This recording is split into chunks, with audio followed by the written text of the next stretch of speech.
Tata group ने जब से एयर इंडिया को अपने हाथ में लिया है तब से उसे अलग अलग तरह की मुश्किलों से जूझना पड़ रहा है। कभी फ्लाइट में खराब क्वालिटी के खाने की शिकायत आई तो कभी यात्रियों के मिसबिहेव की।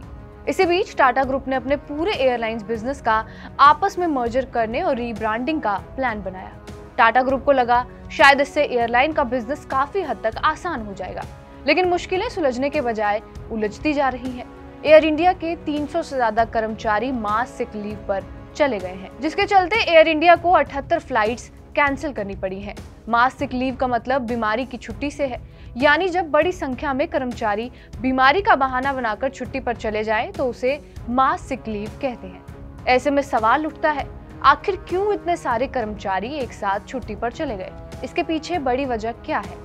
अपने एयरलाइन बिजनेस को मजबूत करने के लिए Tata group air India express और AIX कनेक्ट के साथ साथ विस्तारा का एयर इंडिया में विलय कर रहा है, जिसके चलते कर्मचारियों को जॉब इनसिक्योरिटी का डर सता रहा है। कर्मचारियों की शिकायत ये है कि सीनियरिटी होने के बावजूद कम सैलरी दी जा रही है, तो वही कुछ कर्मचारियों को इस बात से दिक्कत है कि मर्जर के बाद उन्हें कॉन्ट्रैक्ट पर क्यों रखा जा रहा है, तो वही कुछ स्टाफ मिसमैनेजमेंट और भेदभावपूर्ण रवैये का विरोध कर रहे हैं। इसीलिए उन्होंने बीमारी को वजह बताकर छुट्टी ली है।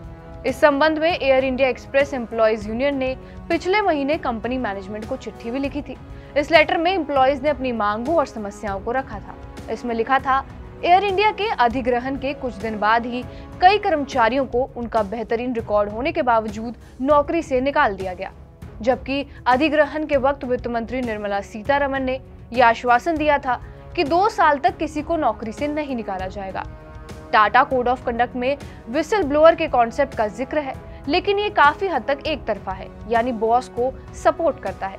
जब भी कोई डिपार्टमेंट या कर्मचारी अपनी तरफ से बात उठाना चाहता है तो उसे टाउन हॉल मीटिंग में चुप करा दिया जाता है। इतना ही नहीं, सैलरी, अनुभव और मेरिट के आधार पर कर्मचारियों के बीच असमानता का व्यवहार किया जाता है। एयर इंडिया एक्सप्रेस के कर्मचारियों का हायर रैंक के लिए इंटरव्यू क्लियर करने के बाद उन्हें लोअर ग्रेड जॉब दी गई। कुछ शॉर्टलिस्ट के लोगों को हटा दिया गया, जबकि बाहर से कम अनुभव पर लाए गए कर्मचारियों को हायर रैंक दी गई।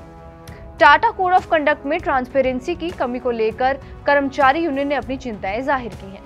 उनका कहना है, एयर एशिया इंडिया के एम्प्लॉयज को जहां परमानेंट पेरोल पर रखा गया है, वहीं एयर इंडिया एक्सप्रेस के कर्मचारियों को कॉन्ट्रैक्ट पर रखा गया है।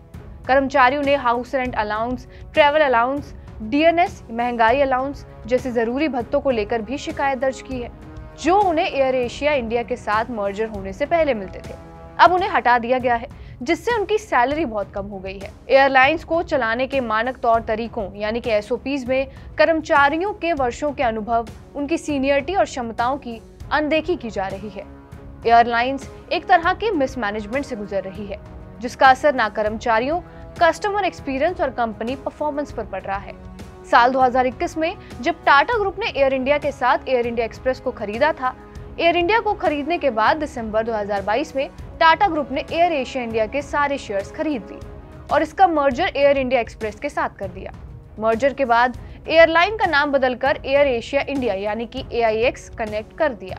जनवरी 2022 में टाटा ग्रुप ने विस्तारा के मर्जर का भी ऐलान कर दिया, जो अक्टूबर 2040 तक पूरा हो जाएगा। एविएशन सेक्टर में हिस्सेदारी की बात की जाए तो इंडिगो डोमिनेट करती है। इंडिगो की हिस्सेदारी 60.2% है, जबकि एयर इंडिया और सहयोगी एयरलाइंस का टोटल मार्केट शेयर महज 28.2% है। इनमें एयर इंडिया की हिस्सेदारी 12.2%, विस्तारा की 6.1%, एयर एशिया की 6.1% है। यह हिस्सेदारी पैसेंजर्स की संख्या से हिसाब से है। आंकड़े जनवरी 2024 में DGCA की ओर से जारी किए गए थे। एयर इंडिया एक्सप्रेस की बात की जाए तो उसके बेड़े में 70 से ज्यादा विमान हैं। इसकी फ्लाइट एयर इंडिया के मुकाबले सस्ती है। एयरलाइंस हर हफ्ते 2500 से ज्यादा फ्लाइट्स मैनेज करती है, जो इंडिया और मिडिल ईस्ट कंट्रीज के बीच संचालित होती है। तो ये हमने आपको बताया कि क्यों एयर इंडिया के इतने सारे कर्मचारी मास सिक लीव पर गए हैं, क्या क्या कारण थे, उन्होंने अपने लेटर में क्या क्या लिखा था। बहरहाल आपका इस वीडियो पर क्या कुछ कहना है, हमें कमेंट बॉक्स में जरूर बताएं। बाकी देश और दुनिया की तमाम बड़ी खबरों के लिए बने रहिए हमारे साथ TV9 डिजिटल पर।